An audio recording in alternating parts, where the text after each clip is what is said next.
أعوذ بالله من الشيطان الرجيم بسم الله الرحمن الرحيم الحمد لله رب العالمين الرحمن الرحيم مالك يوم الدين إياك نعبد وإياك نستعين اهدنا الصراط المستقيم صراط الذين أنعمت عليهم غير المغضوب عليهم ولا الضالين آمين.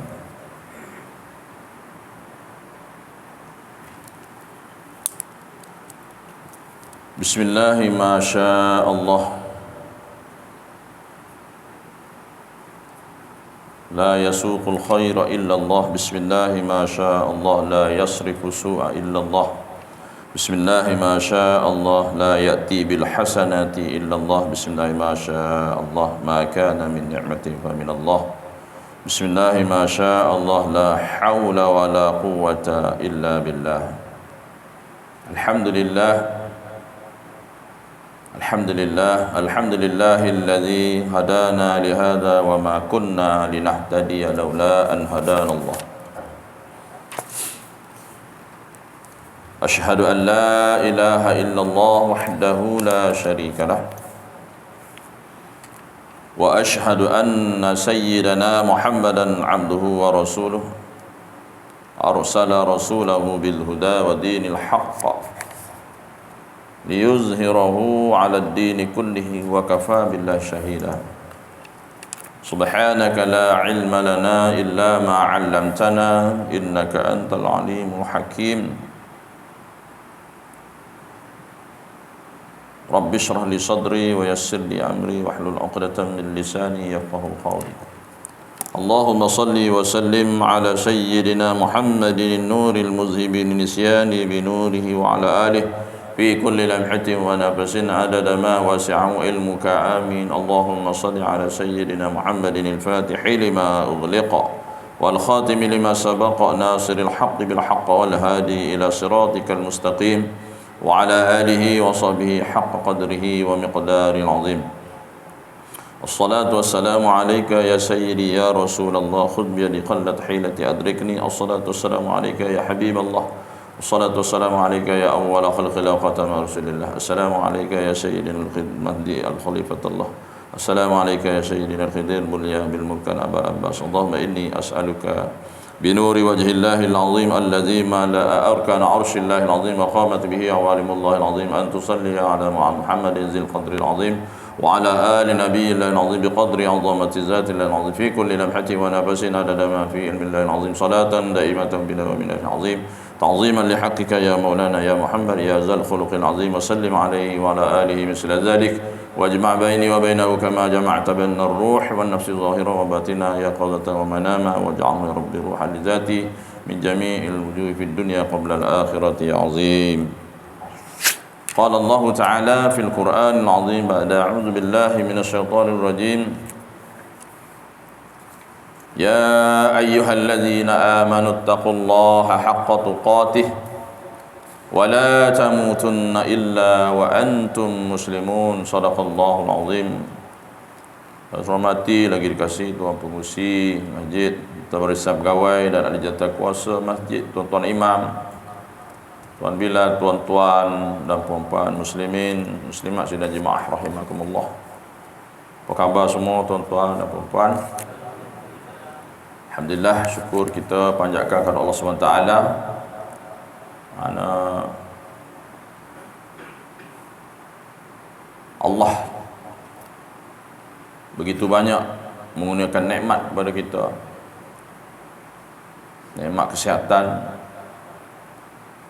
nikmat makan, minum yang tinggi sekali ialah nikmat iman, nikmat Islam.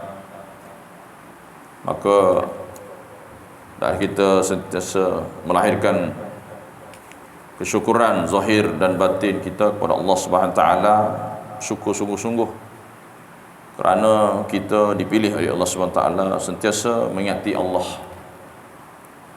Tanda-tanda kata ulama, tanda-tanda Allah sayang kat kita, maka hati kita sentiasa ingat dengan Allah. Itu tanda. Tanda kita sayang kat Nabi, tanda Nabi sayang kat kita, kita ingat kat Nabi. Begitulah. jangan hilang dari diri kita. Maka sentiasa ingat itu anugerah Allah SWT kepada kita, nikmat untuk kita sentiasa ingat kepada Allah SWT, dan kita tidak dilalaikan dari mengingati Allah. Itu satu nikmat, satu anugerah Allah, kurniaan daripada Allah SWT yang amat-amat kita syukuri. InsyaAllah dengan bersyukur itu, sebagaimana firman Allah Subhanahu wa taala, a'udzubillahi minasyaitonir rajim, la in syakartum la azidannakum wa la in kafartum inna azabi lasyadid. Maksudnya lebih kurang, siapa bersyukur kepada aku, kata Allah, bersyukur atas nikmat aku, bersyukur kepada aku, nescaya aku tambah nikmat aku kepadanya. Sebaliknya, barang siapa yang kufur kepada aku, kata Allah, sesungguhnya azab aku adalah amat pedih. Ini satu bentuk suruhan dan larangan daripada Allah Subhanahu wa taala. Ini maknanya ayat ini nak mengingatkan kita supaya bersyukur pada Allah Subhanahu wa taala. Dan orang yang kufur, mana tak ingat pada Allah, tak ingat kufur nikmat, kufur intiqam, macam-macam lagi kufur, maka Allah menjanjikan azab yang pedih. Semoga kita sentiasa muhasabah diri di zaman-zaman yang mutakhir ini.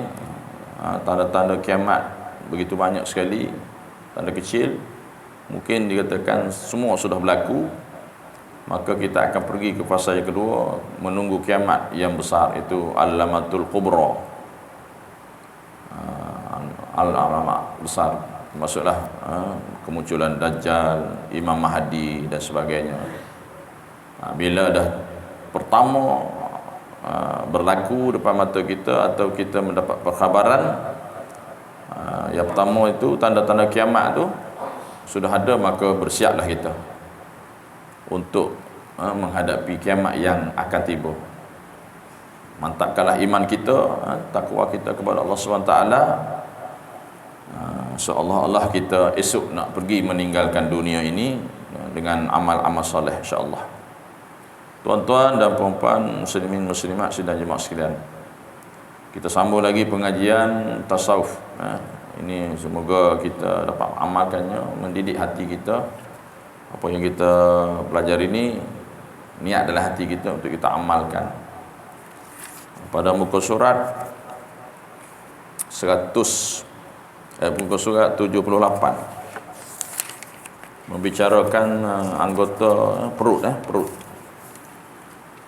Kita hari itu, minggu lepas kita dah baca tentang kebaikan perut dan berkaitan dunia dan akhirat. Baik, hari ini kita masuk tajuk baru, iaitu cara mensyukuri nikmat perut.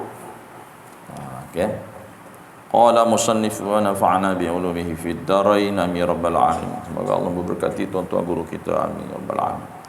Bismillahirrahmanirrahim. Mensyukuri nikmat perut.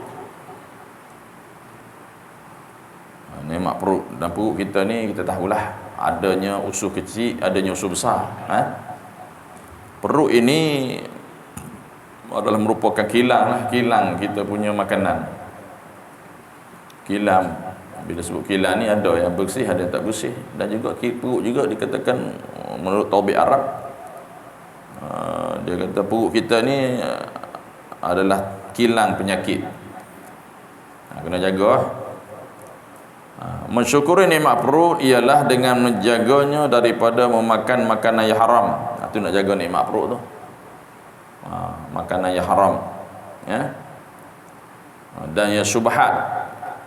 Iaitu yang syubhat tu, yang haram, syubhat tu sekarang ni macam-macam orang boykot ni, itu takut kita bersubhat dah tu.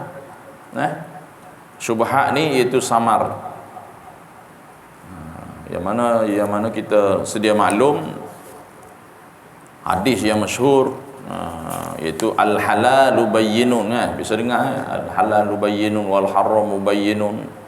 Halal itu jelas, haram itu jelas, dan tengah-tengahnya tu 50 tu dikatakan syubhat, samar, sama ada halal ataupun tidak.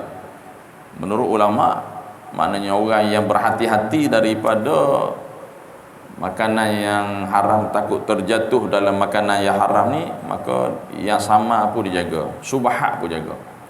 Kalau yang subhat tak jaga, 50-50, tak jaga, akan terjun kepada yang haram. Itu kata ulama, orang yang beriman, orang berhati-hati ni, dia menjaga makanan yang samar itu. Halal jaga, haram jaga, samar pun jaga juga.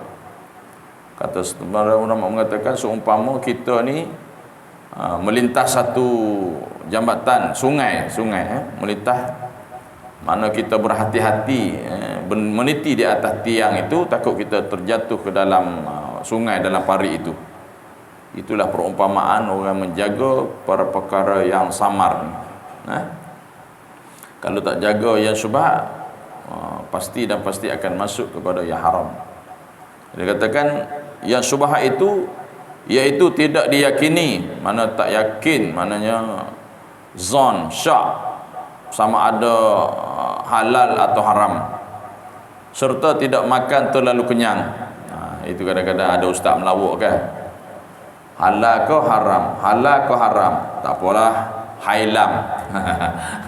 Dia cakap macam tu. Sebenarnya salah, itu lawak je. Memang dia nak sebut mi hailam tu kan, tapi jangan pula tuan-tuan makan mi hailam tu antara campur halal dengan haram. Salah lah etikot macam tu. Maknanya halal ke haram, halal ke haram, hailam.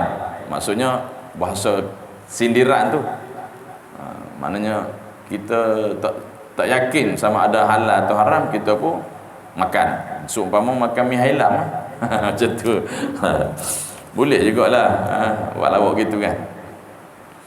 Dan serta tidak makan terlalu kenyang, kerana ada hadis, kalau kita tazkirah Ramadan dan sebagainya, kita bisa dengar antaranya terlalu banyak makan.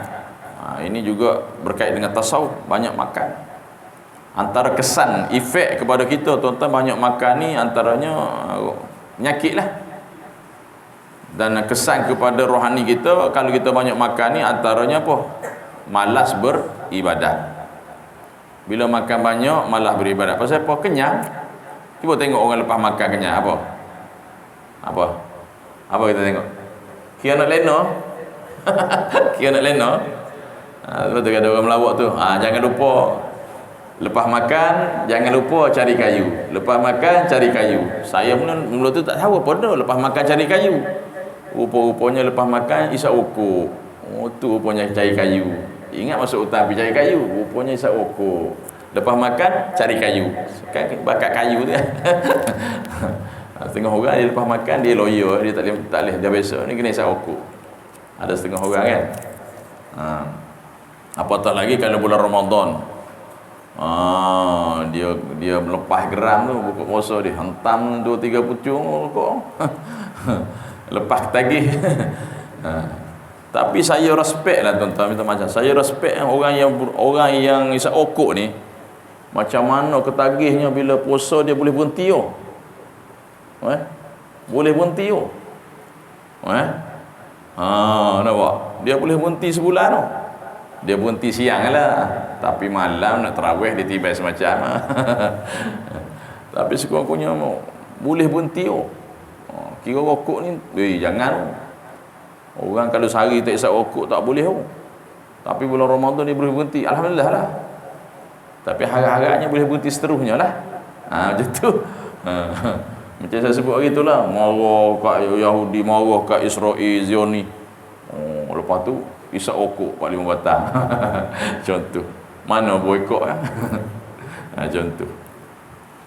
Baik, habis tu Habis dia kata apa maksud tu kenyang tu? Maka Ustaz Mahathir Johurai di sini bab kenyang ni dia ambil beberapa hadis dia nak syarah atas tajuk ni. Apa maksud kenyang tu? Maknanya nota kaki daripada Sayyidina Abdullah bin Mas'ud. Sayyidina Abdullah bin Mas'ud radhiyallahu anhuma. Atau dia katakan gelaran dipanggil kepada Sayyidina Abdullah bin Mas'ud ni Ibnu Mas'ud. Dia memang sinonim orang Arab ni, dia sebut Ibnu Mas'ud, anak kepada Mas'ud.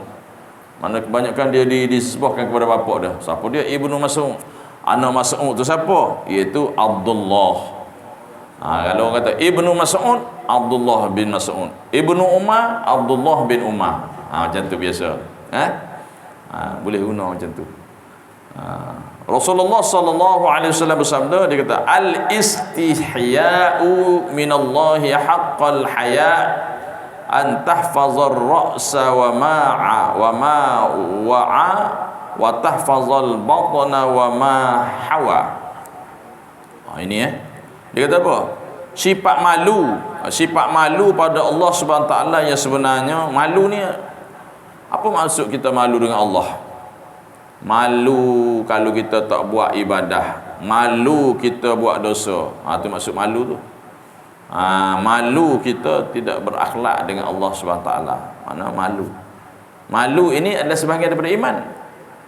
Sifat malu pada Allah yang sebenarnya adalah engkau menjaga kepalamu dan setiap yang ada di sekitarnya. Apa maksud ni? Mana tanda orang malu ni, maknanya jaga kepala kita. Atau apa dia?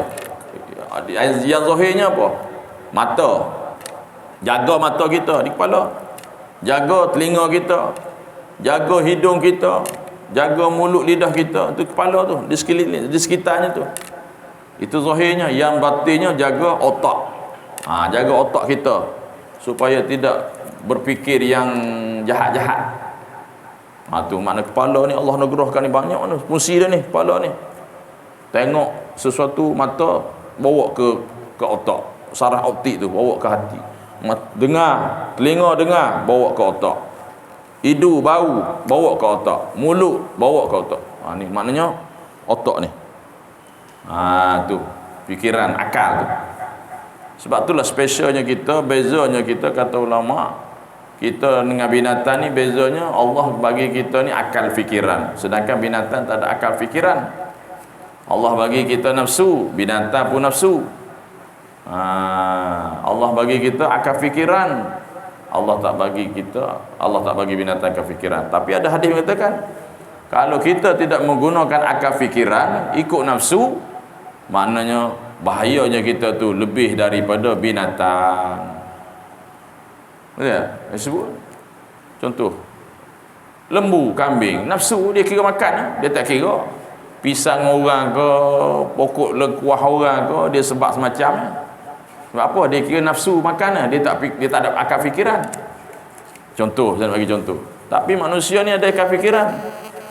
Dia tahu tu hak orang tu halal haram tu, tapi dia tak guna akal fikiran, dia sebab semacam. Bermakna dia lebih bahaya daripada binatang. Faham tak? Itu bahaya tu. Itu yang binatang heran kat manusia tu. Kata manusia macam aku juga ni, aku tak ada akal fikiran, manusia ada akal fikiran. Jadi kita jangan buat bagi binatang pening. Macam tu. Yang mana faham. Apa? Ini berlaku kita. Allahu Akbar. Dia kata apa tu?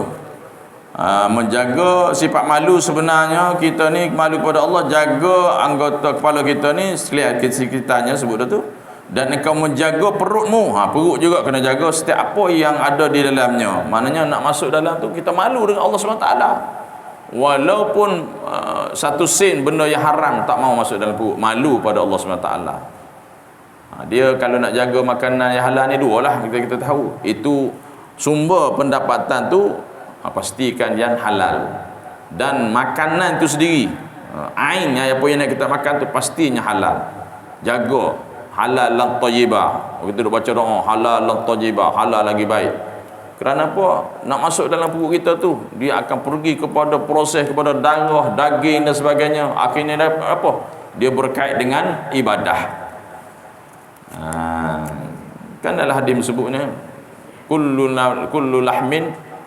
lahmin nabatil haram fannaru aula bih. Maknanya setiap daging kita ni, setiap daging kita, tubuh kita ni makan sihat badan kita ni tumbuh daripada sumber ataupun perkara-perkara yang haram, maka Allah kata, Nabi kata apa? Fannaru aula bih. Allahu Akbar. Nerakalah yang selayaknya badan kita ni. Na'udzubillahi min zalik. Takut noh. Walaupun 5 sen, walaupun sikit saja benda tu haram, kita tak nak masuk dalam perut kita. Ini dikatakan malu kita dengan Allah. Azab Allah tu. makan yang haram tu. Dah tu azab. Apabila kita solat, kita buat amal ibadat, maka Allah tak terima kerana makanan kita, pakaian kita tu, sumber yang kita masuk dalam perut kita tu sumber yang haram, makanan yang haram. Tu takut. Banyak kesannya, banyak efek dia. Ini hadis riwayat At-Tirmizi. Apa yang dimaksudkan dengan menjaga kepala dan setiap apa yang ada sekitarnya tu, saya sebut dah tadi, iaitu menjaga apa? Pendengaran. Kan kat kepala kita ada telinga. Penglihatan mata kita. Kat kepala kita apa lagi? Mulut kita, lisan kita, daripada perkara yang haram. Maknanya itu mana zahir. Mata, tangan, telinga. Mata, telinga, mulut, hidung masuklah. Duk cium benda-benda yang haram tu tak boleh juga. Itu yang zahir. Yang batinnya otak tadilah. Otak kita tu. Apa yang dimaksudkan menjaga perut dan segala apa yang di dalamnya, ni termasuklah menjaga perut tu, makna berkait dengan hati daripada perkara yang haram. Seperti penjelasan Ibnu Rajab dalam kitab Jami'ul Ulum Al-Hikam surat 24. Itu maknanya berkait dengan perut tu termasuklah hati. Dekat perut dia, dekat dengan hati, jiran-jiran dalam perut tu.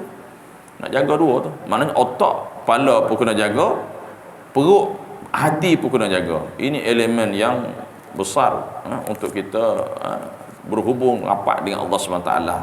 Bermakna nak rapat dengan Allah, nak dapat hidayah, taufik daripada Allah SWT, pasti kena jaga kepala, kena jaga hati, perut pun kena jaga. Okay? Imam Ibn Ruslan dalam kitabnya Az-Zubad berkata, saya ada kitab ni, saya ada kitab kitab fiqh, saya ada kitab matan Az-Zubad. Ni dalam kitab Az-Zubad dia kata, wa ta'atum mimman haraman ya'kulu mislul bina'i fawqa maujin yuj'al. Apa maksudnya? Ketaatan daripada seseorang yang makanan yang haram. Contoh, kita buat taat pada Allah SWT, jadi makanannya haram. Kita semayang contohnya. Contoh, kita semayang, kita puasa, kita zakat, kita haji, menunaikan rukun Islam. Tapi dalam masa sama, makanan yang kita makan tu makanan daripada yang haram. Adalah seperti sebuah rumah yang didirikan di atas ombak. Ada tak orang buat rumah atas ombak? Tak ada kan? Kalau buat pun apa jadi? Tak tahan. Ada orang buat rumah atas, rumah rakit ni. Orang buat rumah rakit, mari ombak kena, dia rumah, bermakna rumah tu jadi tak tetap. Akan suatu hari pecah, akan berkecai. Itulah perumpamaannya orang yang buat rumah ni di atas ombak. Pastilah akan dilanda ombak tu, akan pecah, rosaklah rumah tersebut. Itu bahasa kiasan. Mantiknya nak ingat kepada kita tu. Ada tak orang buat rumah atas ombak? Tak ada Orang buat rumah peling dalam laut ada lah. Peling tinggi-tinggi tu pun mari ombak besar pun goyang juga. Ada pepatah apa kata apa? Ombak di tepi pantai apa? Kalau takut jangan main ombak di pantai, macam mana jangan buat rumah di tepi pantai, ada istilah lupa dah tu. Kalau takut dilandai ombak, jangan berumah di tepi pantai. Mungkin macam tu kot. Saya bukan reti sangat peribahasa ni. Begitulah perumpamaan. Kan? Baik. Itu istilah-istilah dia kata. Kalau kain panjang sejengkal, macam banyak tu istilah tu. Alang-alang menjeluk perkasan, biar sampai ke pangkal lengan. Itu bahasa-bahasa tu kan. Ibarat au dengan tebing, macam-macam lah tu. Itu berkait dengan ombak tu. Kalau au dengan tebing tu berkait macam-macam. Selamat lah hubungan kita tu. Dia banyak istilah-istilah. Al-arif billah. Apa makna al-arif billah? Orang yang arifin, orang yang dekat dengan Allah SWT ni, itu Sayyid Ahmad bin Idris. Ini Sayyid Ahmad Idris ni siapa? Ini maknanya Kalau orang mengamal tariqah Ahmadiyah, maknanya kenal dah. Sayyid Ahmad Idris ni ialah merupakan raja Morocco Maghribi. Dia adalah pengasas utama, pengasas yang pertama tariqat Ahmadiyah Al-Idrisiyah Muhammadiyah Ahmadiyah Al-Muhammadiyah Al-Idrisiyah. Sayyid Ahmad bin Idris radhiyallahu anhu, dia ni adalah merupakan keturunan Rasulullah sallallahu alaihi wasallam. Okey. Sesiapa yang sentiasa berhati-hati dalam bersuci, berhati-hati dalam bersuci, berhati-hati nak jaga supaya jangan membazir, basuh betul-betul dan menjauhkan diri daripada najis. Masa bersuci tu ambil wuduk ke, mandi junub ke, jaga supaya jangan terpecik najis, ataupun jaga pakaian kita najis ni dah mana maluah najis, tetapi berhati-hati ni, kita berhati-hati dalam bersuci dan menjauhkan diri kita daripada najis supaya kita ini maknanya dalam anggota diperkait jaga anggota yang zahir. Yang zahir tu, jaga tu yang zahir tu. Jaga berhati-hati mandinya, berhati-hati bagi rata betul-betul, ambil wuduk bagi rata betul-betul. Elokkan kita ni badan kita, baju kita daripada terkena najis. Jaga sungguh-sungguh. Sebab kita tahu dah kalau ada najis ni sembahyang tak sah. Contoh. Tetapi ni dia nak sampaikan kita ni, tetapi dia makan makanan yang haram. Sudah. Maka waraknya samalah seperti warak seekor kambing yang makan najis dan sesuatu yang kotor. Nampak? Diumpamakan kita tu, maknanya seumpama seekor anjing ni, mana seperti warak ni jaga kebersihan, jaga halal haram contohnya, bersih, jaga kebersihan di luar. Tapi dia jaga bersih macam mana pun, dia tetap anjing, tetap haram juga, najis mughallazah juga masuk gitu. Maknanya situlah dia disebut kepada kita ni, jaga, hati-hati bersuci, jaga najis tapi tak jaga makan benda yang haram, seperti warak seekor anjing yang makan najis dan sesuatu yang kotor. Dia jaga bersih ke, makan kotor pun tetap dia, orang kata anjing, tetap dia najis mughallazah. Contoh, dia mandi bersih-bersih, shampoo macam mana sekalipun tetap najis mughallazah juga, tak bersih juga, sebab dah dikategorikan dia ni najis mughallazah. Kau ada kata tak apa, najis mughallazah ni bersih-bersih sama apa semua dia boleh bersih, boleh jadi pahala, boleh? Tak boleh. Itu maksud dia tu, dalam maksud dia lah. Begitulah dia kata kat kita ni. Tetapi ketika kencing, nampak? Ketika kencing ia mengangkat kakinya supaya tidak terkena kencingnya. Pandai pula anjing ni. Bila dia kencing, dia angkat kakinya. Pasal apa dia angkat kakinya? Takut seleceh kat betih dia, takut najis kencing kena kat dia. Jaga kebersihan tu. Tapi dia tetap najis, nampak? Mendalam masuk tu.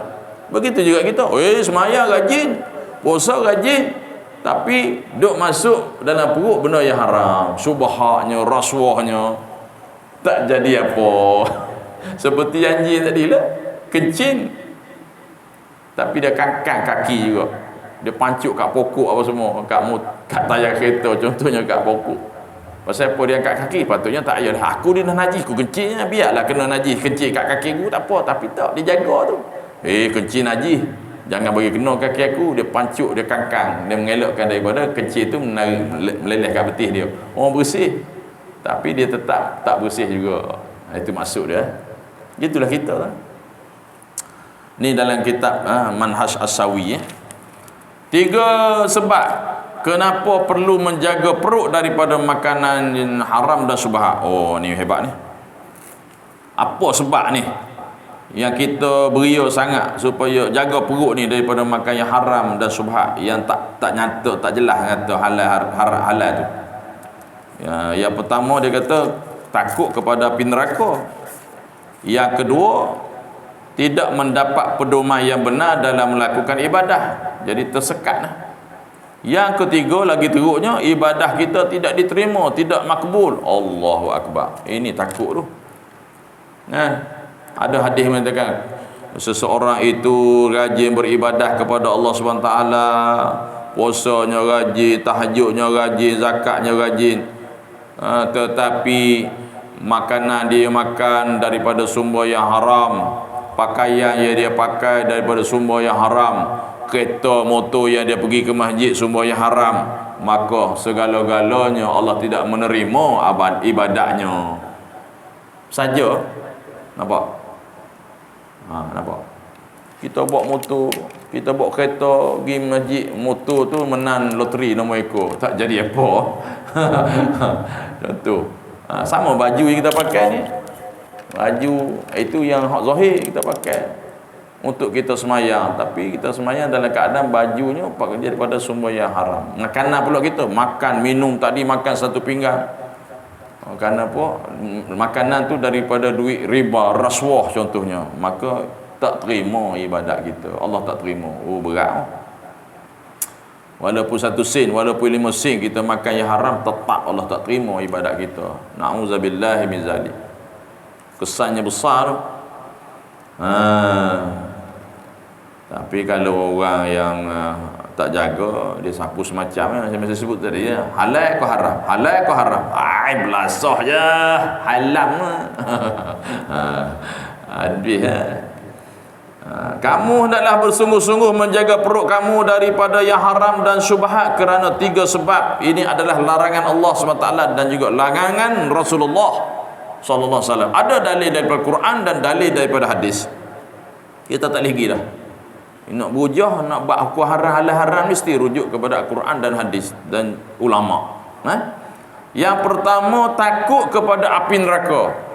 Allah SWT berfirman, a'udzubillahi minasyaitonir rajim, innal ladzina ya'kuluna amwalal yatama zulman innama ya'kuluna fi butunihim nara wa sayaslawna sa'ira. Suratul Nisa, surah yang keempat, ayat yang ke-10. Sesungguhnya orang yang memakan harta anak yatim secara zalim. Ini maknanya apa maksud secara zalim ni?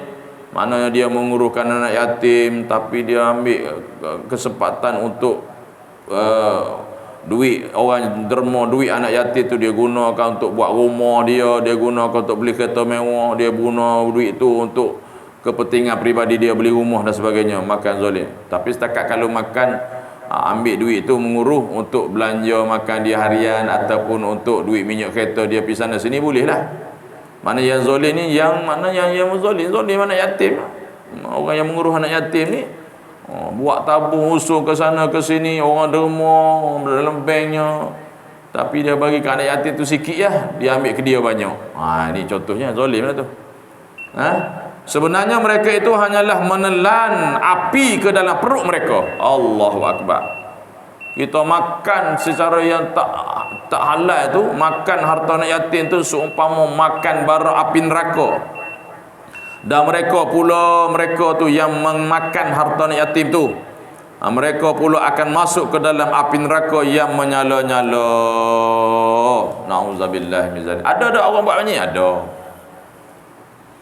Ada dulu kita dengar ada yang belah-belah sana tu lah, dia orang buat tafih ni, buat anak yatim ni, dia buat jauh-jauh hujung kampung. Nak jadikan cerita, jadi berlakulah runtuhan tanah. Contoh runtuhan tanah, maka orang-orang pejabat agama pergi cek, ada satunya tak berdaftar, ada satunya dapat maklumat kata dia punya syekh tu menggunakan atas tiket anak yatim, buat tahfiz dan sebagainya, tapi dia menggunakan duit dia tu, dia buat rumah, dia beli kereta Velfire, Alphard tu daripada duit anak yatim, kaya raya. Bukan takat rumah, kat kereta, bini pun 3. Tu dia 3 bini tu. Cek punya cek, setiap orang daftar situ, masuk kat situ kena bayar duit, ada syarat-syarat dia, tapi akhir kena tangkap. Pejabat agama tangkap, tutup tempat tu. Adalah dulu yang pasal dengan belah ulu langan, belah ulu langan. Ribut dulu kan. Pecah rahsia. Ini bahaya makan. Dia tak kira tuan-tuan, tak kira berjubah berserban, gelap ustaz dan sebagainya. Main dengan duit ni dia kelabu mata. Na'udzubillah min zalik. Guna ambil kesempatan duit tu untuk kepentingan peribadi. Allahu Akbar. Bahaya ni. Ini larangan ni, makan api neraka, baru api neraka tu masuk neraka pula tu. Allahu akbar. Itu bahaya orang mengurus anak yatim ni, jangan main-main tu. Rasulullah sallallahu alaihi wasallam bersabda, la yadkhulul jannah lahmun nabata min haram. Tadi saya sebut tadi. Okay. Tidak akan masuk syurga daging yang tumbuh daripada makan yang haram. Apa maksud daging yang tumbuh tu? Apa maksud tu? Ini bahasa kiasan. Mana siapa? Kita lah. Kita makan, kan kita makan, minum air, makan nasi, ada kan makanan kita tu kan jadi daging. Tu masuk tu. Jangan kata daging bukan aku. Dah faham lah tu maksud daging tu siapa? Tubuh kita lah. Kita makan tu. Dia tak sebut tidak akan masuk seseorang nama orang sekian tumbuh, tak sebut. Maksudnya faham lah, tidak akan masuk syurga daging yang tumbuh daripada makanan yang haram. Kita lah, kan kita makan daging, nasi, air apa semua kan jadi daging. Dan dihurai situ. Apa maksud yang haram? Riwayat Imam Ahmad Ad-Darimi dan Al-Bayhaqi dalam Syu'ab Al-Imam, disebutkan dalam Musnad Imam Ahmad dan dalam dan Al-Jami' Imam At-Tirmizi, dan kitab-kitab hadis yang lain tentang hadis sahih, iaitu daripada Sayyidina Jabir bin Abdullah berkata, Rasulullah sallallahu alaihi wasallam berkata kepada kami, dia bawa mari hadis lagi. Rasulullah sallallahu alaihi wasallam bersabda, kullu lahmin nabata min suhtin fannaru aula bih. Lebih kurang saya baca tadilah. Ada lain, kullu lahmin nabatil haram fannaru aula bih. Itu haram. Ni disebut bab subhat. Kullu lahmin nabata min suh, maknanya daripada makanan yang subhat, haram. Suhtin haram juga. Fannaru aula bih. Setiap daging yang tumbuh daripada makanan yang haram, kita makan makanan yang haram, tumbuh daging kita, gemuk besar kita. Gemuk kita, pipi gemuk, leher gemuk, belakang gemuk, perut gemuk. Perut buncit, makan kerana yang haram. Contoh. Maka nerakalah yang layak untuknya. Tu kembali kepada siapa? Kembali kepada orang yang makan yang haram tu. Allahu akbar. Ini takut tuan-tuan. Daripada Sayyidina Nu'man bin Bashir radhiyallahu anhu berkata, Nu'man bin Bashir ni untuknya tadi riwayat Imam Ahmad At-Tirmizi Ad-Darimi. Dan daripada Nu'man bin Bashir ni, siapa Nu'man bin Bashir ni? Ustaz Mahathir je bagi penerangan sikit. Siapa Nu'man bin Bashir ni? Berkata, lahir Nu'man bin Bashir ni lahir pada tahun 1 Hijrah di Madinah. Bayi yang pertama di kalangan Ansar. Ansar ni tempatan. Orang tempatan. Yang lahir selepas hijrah Nabi sallallahu alaihi wasallam. Sayyidina Abdullah bin Zubair, cucu Sayyidina Abu Bakar, pula adalah bayi pertama yang lahir dari kalangan Muhajirin. Meriwayatkan 114 buah hadis, mengikuti semua peperangan bersama Rasulullah sallallahu alaihi wasallam. Ketika ibunya membawa kepada Nabi sallallahu alaihi wasallam, baginda memberitahu bahawa An-Nu'man akan hidup bahagia. Dia kata An-Nu'man ni akan hidup bahagia, akan mati syahid. Nabi sebut tu, Nabi beri jaminan akan mati syahid dan masuk syurga. Maka beliau syahid di Hims pada tahun 63 Hijrah. Itu doa Nabi, barakah mustajab. Baik, apa katanya? Ya Ka'b bin Ujrah, la yadkhulul jannah man nabata lahmuhu min suhtin nar, ataupun min suhtin an-naru aulabih. Ini hadis berkaitan dengan yang haram, yang subhat ni. Wahai Ka'ab bin Ujrah, tidak akan masuk syurga sesiapa yang dagingnya tumbuh daripada makanan yang haram. Nerakalah lebih layak untuknya. Jelas, banyak hadis tu. Ada lagi dalam riwayat At-Tirmizi, la yarbu lahmu nabata min suhtin illa kanatin naru aulabih. Tidak akan berjaya daging yang tumbuh daripada makanan yang haram, melainkan adalah neraka yang lebih layak untuknya. Allahu akbar. Semoga kita jauhlah daripada perkara yang haram ni. Bukan masuk neraka lah tuan-tuan. Ibadat kita pun Allah tak terima. Tak ada yang selamat ni, tak ada yang selamat untuk kita. Kalau orang makan menjadi haram ni. Dalam Tuhfah Al-Ahwazi jilid 3 muka surat 192 syurut dah. Okey disebutkan la yarbu. La yarbu ni maksudnya tidak terangkat dan tidak bertambah. Nafi di situ Tidak terangkat, tidak bertambah, tak ada apa. Maknanya tak ada apa kesikit pun kebajikan yang Allah kira pahala. Tak ada sikit pun pahala kebajikan kalau kita beramal sedangkan kita sumber makanan kita, sumber pendapatan kita daripada yang haram. Sebab tu dia berkait amanah tu kan disebut dalam hadis. Tidak orang yang tidak amanah, orang yang tidak amanah menjalankan tugasnya, hasil daripada itu mana tidak sempurna, tidak beriman bagi orang yang tidak amanah. Itu juga berkait dengan amanah sumber kita juga. Orang ada gaji contohnya, ada jawatan, diberi pangkat jawatan, jadi dia tidak menjalankan tugas dengan amanah, sama juga hasil gaji dia tu pun subhat juga. Kita kira siapa dia, ustaz ke, guru takmir ke, tok imam ke, tok bilal ke, dia bertugas tak datang, subhat juga, jawab juga di akhirat nanti. Jangan main-main. Dia heret-heret gitulah. Okey. Habis kita baca satu lagi. Rasulullah sallallahu alaihi wasallam bersabda muka surat 82, "Famanittaqash syubuhat faqad istabra'a lidihi wa 'irdihi." Sesiapa yang memelihara dirinya daripada segala yang syubhat, iaitu dia tak tahu halal dan haram, syubhat situ halal ke haram, maka sesungguhnya dia menjadi bersih untuk agama dan dirinya.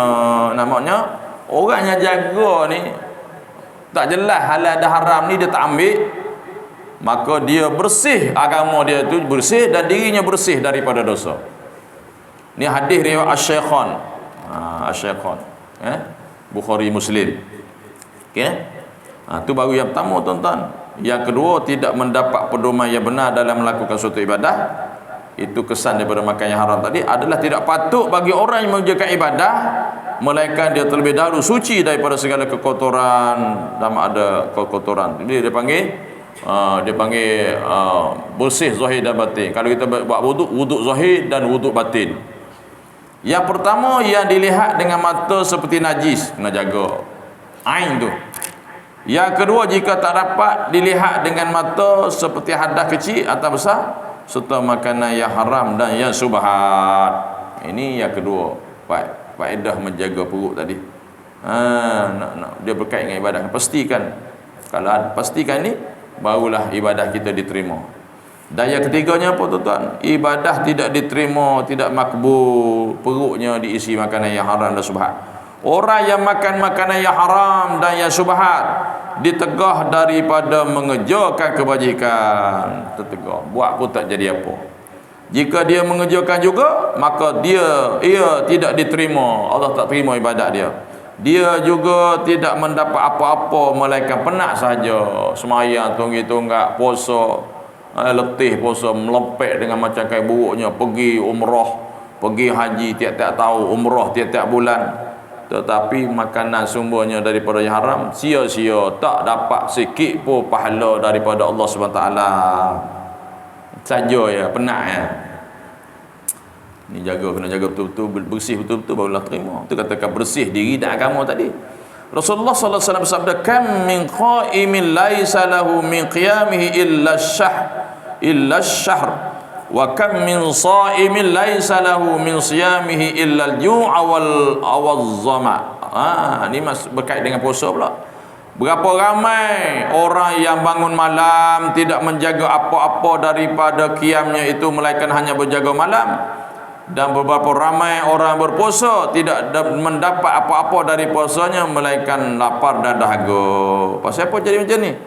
Pasal dia tidak menjaga makanannya, sumber pendapatannya daripada yang haram. Hak mulai lah macam mana pun, puasa lah macam mana pun, tak dapat apa-apa pahala kecuali penat berjaga malam, kecuali penat berpuasa menahan lapar dan dahaga. Di sisi Allah sikit pun tidak dicatatkan pahala. Pasal apa? Pasal sumber makanan kita daripada yang haram. Tu ni hadis riwayat Ad-Darimi dengan sedikit pembezaan dalam hadis. Dalam hadis lain Rasulullah sallallahu alaihi wasallam bersabda, "Rabbu shaimin laisa lahu min siyami illa al-ju' wal 'atash." Ni riwayat lain, tapi maksudnya sama, lebih kurang mesti sama. Semua riwayat hadis lain. Wa rubba qa'imin laisa lahu min qiyamihi illa syahru wa ta'ab. Mungkin sahaja orang berpuasa tidak mendapat apa-apa daripada puasanya melainkan lapar dan dahaga, dan mungkin sahaja orang yang bangun malam tidak mendapat apa-apa daripada qiyamul lailnya, qiyam berdiri malam tu beribadat tu, melainkan hanya berjaga malam dan letih sahaja, penat sahaja, tak dapat apa-apa. Maksudnya apa ni? Wajib beribadat malam, tahajud, wajib berpuasa, tak dapat apa-apa di sisi Allah SWT. Pasal apa Allah tak terima? Sebab sumber makanan, sumber pendapatan kita tu daripada yang haram. Perut kita tu banyak mengandungi perkara-perkara yang haram. Ni hadis riwayat An-Nasa'i, Ibnu Majah dan Sayyidina Abu Hurairah radhiyallahu anhu, daripada Imam Ahmad, Al-Hakim, Al-Baihaqi juga meriwayatkan daripada beliau dengan sedikit perbezaan lafaz. Insyaallah di situ ada urai situ, kita akan sambungkan datang, kita berhenti situ, tanda situ, kita akan urai lagi. Ustaz Muhaddi urai, dia buat tambahan di sini, kepentingan bangun malam. Dia sebut juga kepentingan bangun malam sebab ada kaitannya dengan perihal ibadah ni. Okey, wallahu alam. Semoga apa yang kita baca ni memberi sedikit keisafan kepada kita, sedikit ilmu. Moga-moga dengan apa pengajian kita ni kita beramalkan, berhati-hati, sungguh berhati-hati daripada makanan yang haram, yang syubhat itu kita kena tinggalkan, insya-Allah. Maka selamatlah zahir dan batin kita, selamatlah diri kita dan amal kita. Moga-moga kita dapat menjaganya. Moga-moga amalan yang kita lakukan ini diterima oleh Allah Subhanahu Wa Taala, insya-Allah. Kita tangguh majlis kita dengan tasbih kafarah dan suratul Asr. Subhanakallahumma bihamdika asyhadu an la ilaha illa anta astaghfiruka wa atubu ilaik. Amiltu su'an wa dhalamtu nafsi faghfir lana fa innahu la yaghfiru dhunuba illa anta. Bismillahirrahmanirrahim. Wal 'asri innal insana lafi khusr illa allazina amanu wa 'amilus solihat wa tawassaw bil haqqi wa tawassaw bis sabr. A'udzu billahi minasy syaithanir rajim. Bismillahirrahmanirrahim. Alhamdulillahi alamin wassalatu wassalamu ala asyrafil anbiya'i wal mursalin wa ala alihi wa sahbihi ajma'in. Allahumma salli wa sallim ala sayyidina Muhammadin nuril muhizin bil siyan bi nurihi wa ala alihi fi kulli limati wa nafasin adada ma sya'al mulkan. Allahumma salli ala sayyidina Muhammad wa anzilhul maq'adal muqarraba indaka yaumal qiyamah. Allahumma ighfir li ummati sayyidina Muhammad. Allahumma arham ummata sayyidina Muhammad. Allahumma astur ummata sayyidina Muhammad. Allahumma ajbur ummata sayyidina Muhammad. Allahumma aslih ummata sayyidina Muhammad. Allahumma salli wa sallim ala sayyidina Muhammad karimil aba'i wal ummahat. Subhanallah wa subhanakallahumma bihamdika asyhadu an la ilaha illa anta astaghfiruka wa atubu ilaik. Amiltu su'an wa zalamtu nafsi faghfir lana fa innahu la yaghfiru dhunuba illa anta. Jazallahu anna sayyidina Muhammadan sallallahu alaihi wasallam bima huwa ahlu. Jazallahu anna sayyidina Muhammadan sallallahu alaihi wa baraka wasallam bima huwa ahlu. Jazallahu anna sayyidina Muhammadan sallallahu alaihi wa baraka wasallam bima huwa ahlu. Subhanallah wa bihamdihi adada khalqihi wa ridha nafsi wa zinata 'arshihi wa midada kalimatihi wal muntaha. Subhanallah wa bihamdihi adada khalqihi wa ridha nafsi wa zinata 'arshihi wa midada kalimatihi wa muntaha. Subhanallah wa bihamdihi adada khalqihi wa ridha nafsihi wa zinata 'arshihi wa midada kalimatihi wa muntaha. Allahumma ja'al jam'ana hadza jam'an marhuma wa tafarruqana min ba'dihi tafarruqan ma'suma. Wa sallallahu ala sayyidina Muhammad wa ala alihi wa sahbihi fi kulli lam'ati wa nafsin adada wa ilmullah. Subhana rabbika rabbil izzati amma yasifun wa salamun ala al mursalin walhamdulillahi rabbil alamin. Taqabbalallahu minna wa minkum taqabbal ya karim. Hadza billahi taufiq wa hidayah. Assalamualaikum warahmatullahi wabarakatuh.